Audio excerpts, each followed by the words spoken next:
Hi viewers, welcome to kennybook.com। आज का हमारा टॉपिक है बुद्धि के सिद्धांत, थ्योरीज ऑफ इंटेलिजेंस। पिछली वीडियो में हमने 5 थ्योरी की थी, ये हमारी 6th थ्योरी है। ठीक है, अगर आपने वो वीडियो नहीं देखी है तो आप जाके पार्ट नंबर 21 और 22 देख सकते हैं। वहाँ पे हमने बुद्धि के 5 सिद्धांत किए हैं। आज हम करेंगे 6th। ठीक है, 6th जो ये सिद्धांत है ये है हमारा फ्लूइड एंड क्रिस्टलाइज्ड थ्योरी, यानी तरल एवं ठोस बुद्धि।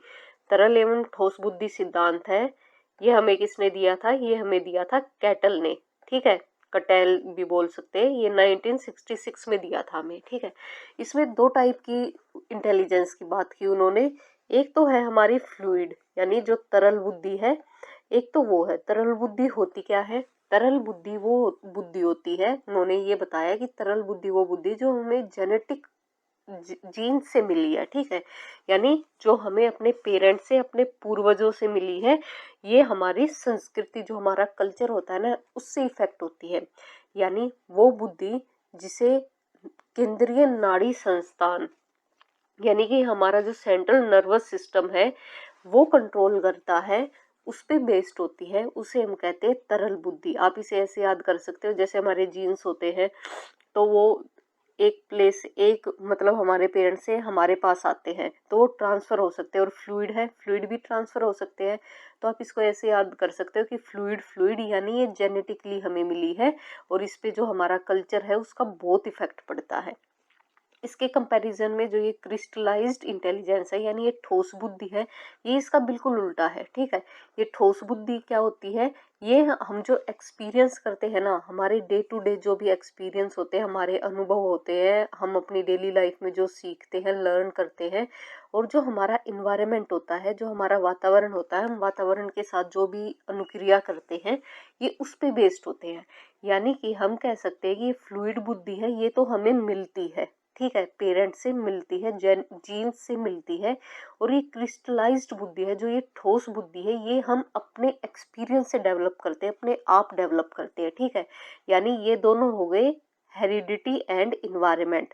हेरिडिटी हो गया तरल बुद्धि और इन्वायरमेंट हो गया ठोस बुद्धि। ठीक है, आप इसको ऐसे याद कर लेना।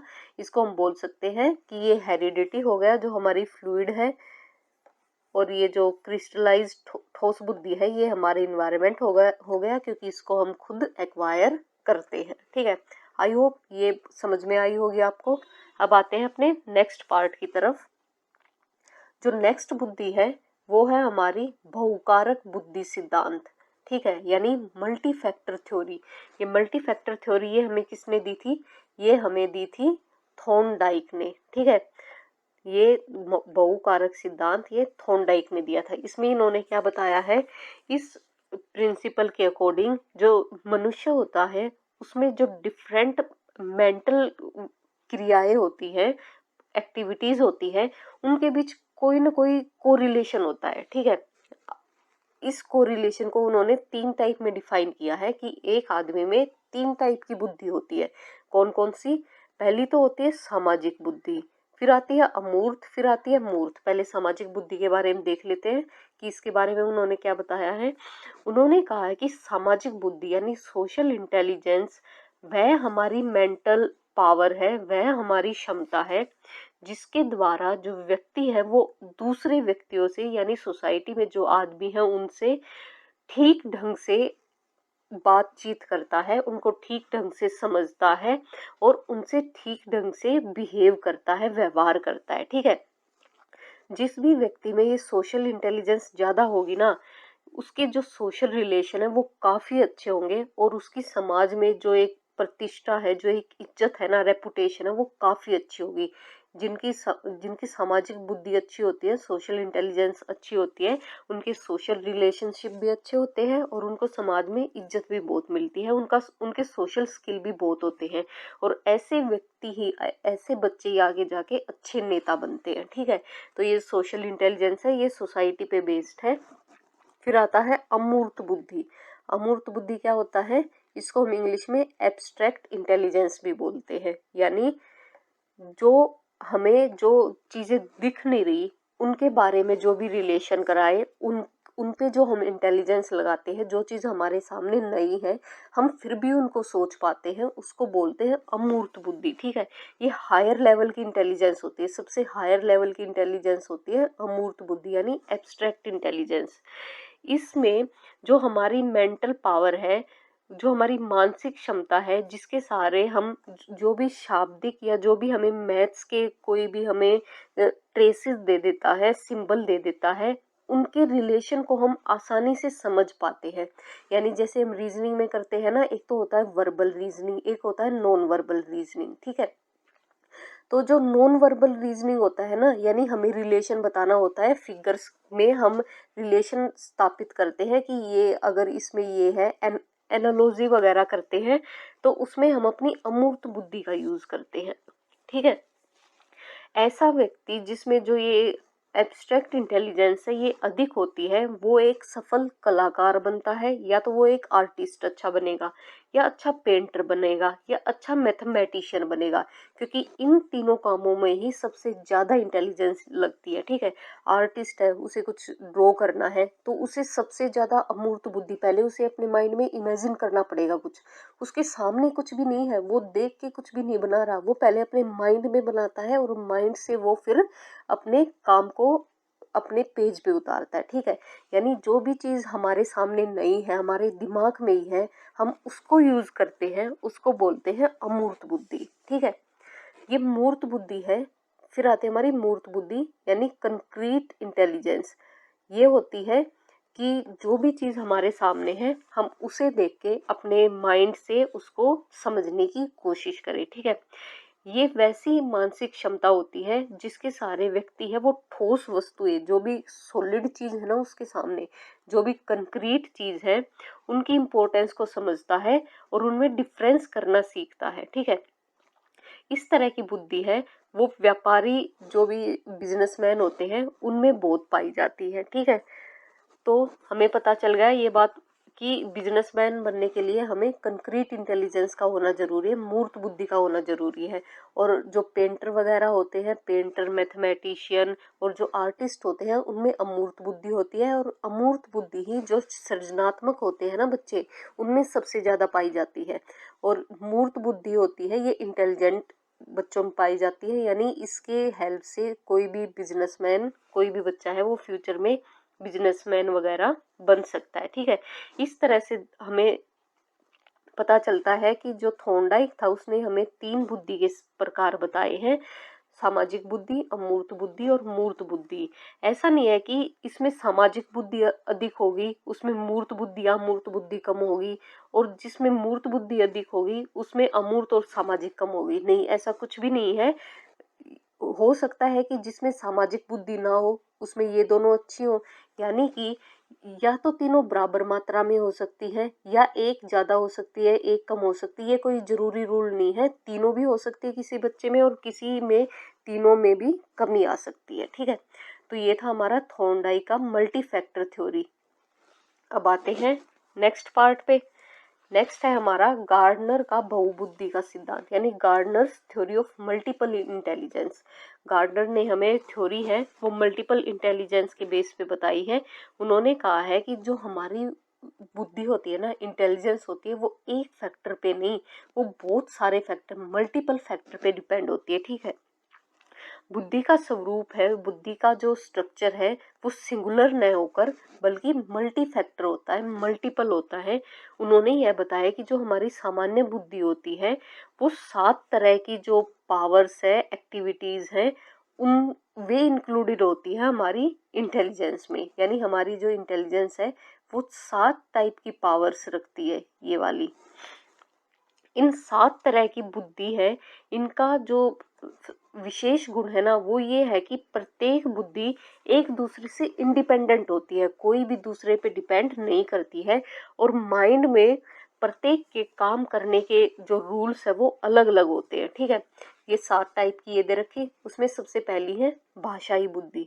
भाषाई बुद्धि यानी लिंग्विस्टिक इंटेलिजेंस। ये क्या होती है, इस तरह की जो बुद्धि होती है ये भाषाई बुद्धि होती है। इसमें जो वाक्य है, सेंटेंस है और जो वर्ड्स है उनकी कॉम्प्रिहेंशन एबिलिटी, उनकी वोकेबलरी और हम उनके बीच का जो रिलेशन है ना उनको पहचानने की क्षमता सबसे ज़्यादा रखते हैं, ठीक है।